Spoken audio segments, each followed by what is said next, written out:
E aí pessoal, tudo bem com vocês? Hoje a gente vai falar sobre o XP-LG11, que foi o meu último aporte. Esse mês eu botei alguns FIIs novos na minha carteira e hoje a gente vai fazer uma análise completa do XP-LG. Vamos pro vídeo.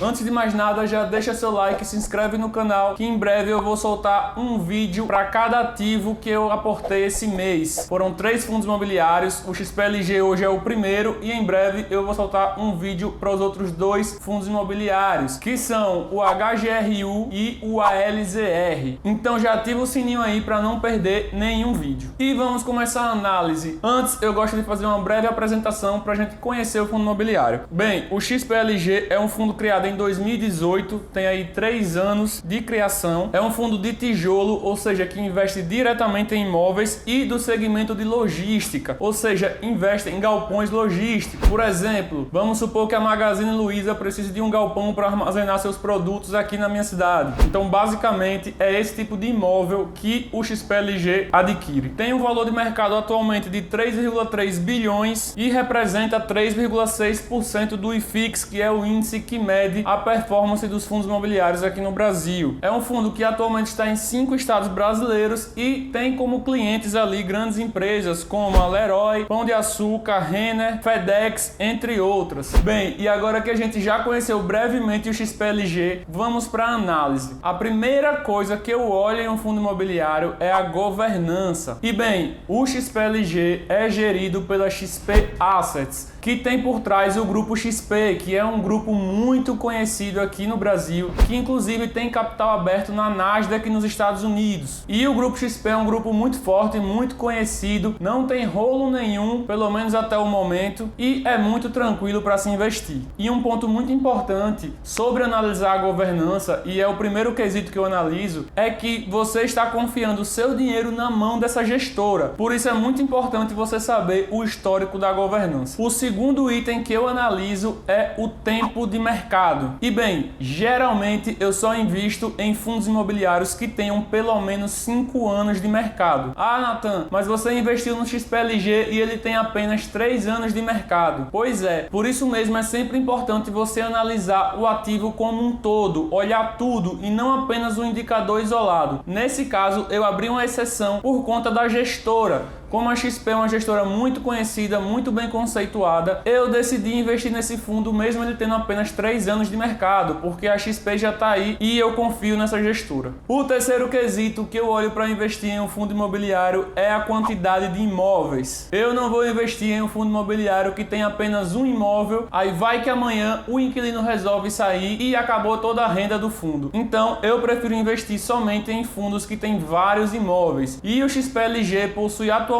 13 imóveis. Então é uma quantidade já bem tranquila, porque se o inquilino sair, não vai afetar em quase nada no resultado do fundo imobiliário. O quarto quesito que eu olho é a distribuição geográfica, a localização dos imóveis, porque não adianta você ter 10 imóveis e ser tudo no mesmo lugar. Vamos supor que dá um terremoto lá, fudeu, cai tudo de uma vez. É verdade. Ou, por exemplo, em Maceió, uma cidade aqui vizinha, onde a Braskem fez uma merda que fudeu com os imóveis todos de um lugar, a terra estava cedendo, os imóveis estavam afundando. Então, quem tinha imóvel lá ficou muito prejudicado porque o valor do imóvel caiu drasticamente. Daí vem a importância de você ter imóveis em lugares diferentes. E como a gente pode ver, o XP-LG hoje está distribuído em 6 estados: Pernambuco, Minas Gerais, Rio de Janeiro, São Paulo, Santa Catarina e Rio Grande do Sul. O RS é Rio Grande do Sul, né? Só por garantia, né? Então tá bem tranquilo aí nesse quesito também. O quinto item que eu analiso em um fundo imobiliário é como está distribuído o seu portfólio, os seus inquilinos, porque não adianta você ter vários imóveis em vários lugares diferentes se todos eles estão alocados para um inquilino só, como por exemplo é o caso de alguns fundos de agência que a gente tem aqui no Brasil. São vários imóveis, mas todos locados para um único inquilino, como o Banco do Brasil ou o Santander, por exemplo, porque vai que ele decide fechar o contrato e decide entregar esses imóveis, o que acontece? Acaba toda a renda do fundo. E você que é cotista,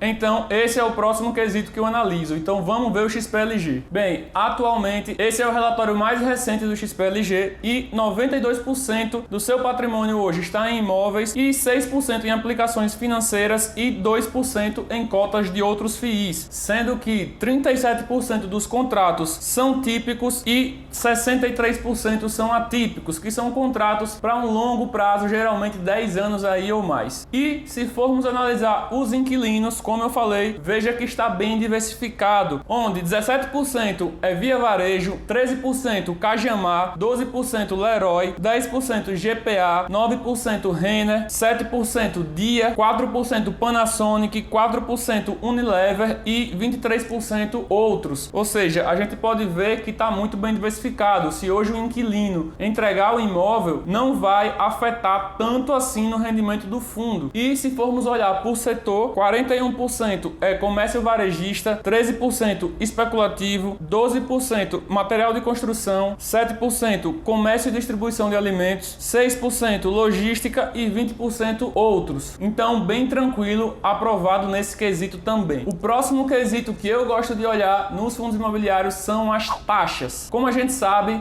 fundos são fundos e não são ações, ou seja, você paga taxas para a gestora administrar para você esses imóveis. Então, vamos ver essas taxas do XPLG. Hoje, a taxa pode variar de 0,95 a 0,75, dependendo do patrimônio do fundo. Então, até aí tá bem tranquilo, é um ponto até que eu acho positivo, porque a taxa varia de acordo com o patrimônio, é uma regra de cascata, então ponto positivo. Mas, por outro lado, tem algo que eu particularmente não gosto, que é taxa de performance de 20% acima do benchmark, que seria um índice de referência. Então, eu particularmente não gosto de taxa de performance porque é algo que limita o rendimento para o acionista, além de outras desvantagens, porque se, por exemplo, um mês o fundo vender um imóvel, vai estourar muito essa taxa, vai passar muito do benchmark e o fundo acaba ganhando bastante dinheiro em cima disso, em cima de nós cotistas. Então, esse é um ponto negativo para esse fundo, é um ponto que me fez pensar um pouco antes de investir, mas como o fundo vem entregando um resultado bom e o benchmark é um benchmark razoável, que seria o IPCA, ou seja, a inflação, mais 6% ao ano, que justamente é o prêmio acima da inflação que o fundo entrega, eu decidi investir assim mesmo. Tem muitos outros critérios, como eu falei, não adianta olhar um indicador isolado, o fundo tem ótimos imóveis com um cap rate muito bom, então eu decidi investir apesar dessa taxa de performance. O próximo quesito que eu analiso é a vacância. E o que seria a vacância? Basicamente seria quantos por cento dos imóveis não estão alugados, ou seja, a porcentagem da área construída que não está alocada. Então até 20% no máximo é uma vacância aceitável. E hoje o XPLG está com 9% de vacância, o que está tranquilo, dá para investir sem muitos problemas. E por fim, eu gosto de olhar o dividend yield. Lembrando mais uma vez, não é para se analisar um indicador isolado, mas eu gosto sim de olhar o dividend yield, já que a intenção de investir em fundos imobiliários é ter todo mês uma renda passiva. E o dividend yield do XPLG está atualmente em 0,48%, praticamente 0,5%, o que é um dividend yield muito bom para um fundo com essas características, um fundo multi,